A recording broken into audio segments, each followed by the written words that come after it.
आबाद में हो, उनके लिए बड़ी दिक्कत पेश आएगी। और अगर नाम उनका नहीं आएगा तो फिर उनको वोट डालने का इख्तियार नहीं मिलेगा। और फिर ये जो एक्सरसाइज को इलेक्शन कमीशन खुद अपने उसमें नोटिफिकेशन में कह रहा है कि ईआरओ और ईआरओ सिटीजनशिप एक्ट 1955 में कॉम्पिटेंट अथॉरिटी को बोल सकता है। अब जिसका नाम नहीं आएगा वो तो अपना वोट भी खो देगा, उसकी लाइवलीहुड का भी उसको एक नुकसान हो जाएगा। तो ये सब बातें हमने उनके सामने रखी। बहुत देर तक हमारी मीटिंग हुई। उन्होंने अपनी बात को कहा, उन्होंने भी बताया हमको।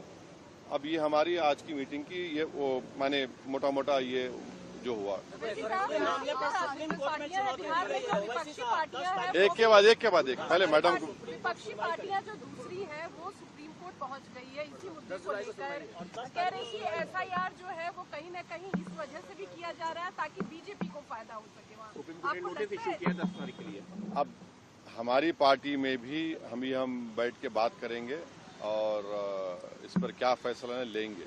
मगर हमारा एक ही है कि आप इतने कम टाइम में एक्सरसाइज कैसे कर पाएंगे? बहुत टाइम कम है।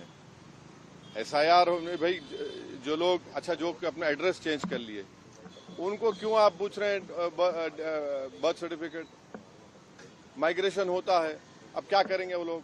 मैं हैदराबाद में बैठा हूँ, तेलंगाना के मुख्तलिफ गाँव से हर मेरे ऑफिस को कभी 10 लोग कभी 20 लोग बिहार के आते हैं कि हम यहाँ पर लेबर हैं, बताओ हम क्या करना चाहिए। अब उनके पास पैसे भी नहीं है वापस जाने बिहार को। परेशानी वो होगी क्योंकि लॉ तो बोल रहा है कि उनको रहना पड़ेगा वहां पर।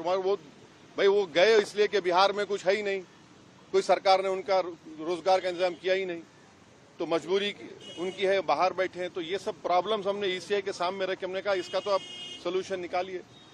चुनाव आयोग ने क्या भरोसा दिया आपको? काफी अब चुनाव आयोग खुद बोलेगा, मैं क्यों बोलूंगा चुनाव आयोग की तरफ से? क्योंकि वो तो अंदर से आप आश्वस्त नहीं आश्वस्त सवाल नहीं। देखिए हमने ये सब जो बातें आपके सामने रखी हैं, जो पॉइंट्स हमने सामने रखी हैं, उनके सामने जाके बोला हमने कि ये प्रैक्टिकल डिफिकल्टीज हैं।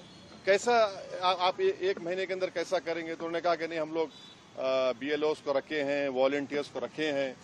तो ये से है कि जल्दबाजी में अगर 15-20% लोगों के नाम भी मिस हो गए और फिर आप देखिए मिस जब हो जाएंगे तो उसका सिटीजनशिप का मामला हो जाएगा। ये तो आप वही तो आसाम का डिओटर हो जाएगा फिर। तो ये अप्रीहेंशन है, ये जेन्युइन अप्रीहेंशन है। सर बिहार कानून व्यवस्था को लेकर बांग्लादेशी रोहिंग्याओं को निकालने के लिए एसआईआर है। अरे देखिए फिर 2024 में किसको वोट डालने दिया आपने? 24 में आपने वोट दिया, मैंने वोट डाला बिहार में। हमारा देखिए एक सिनारियो विजुअलाइज करिए आप लोग।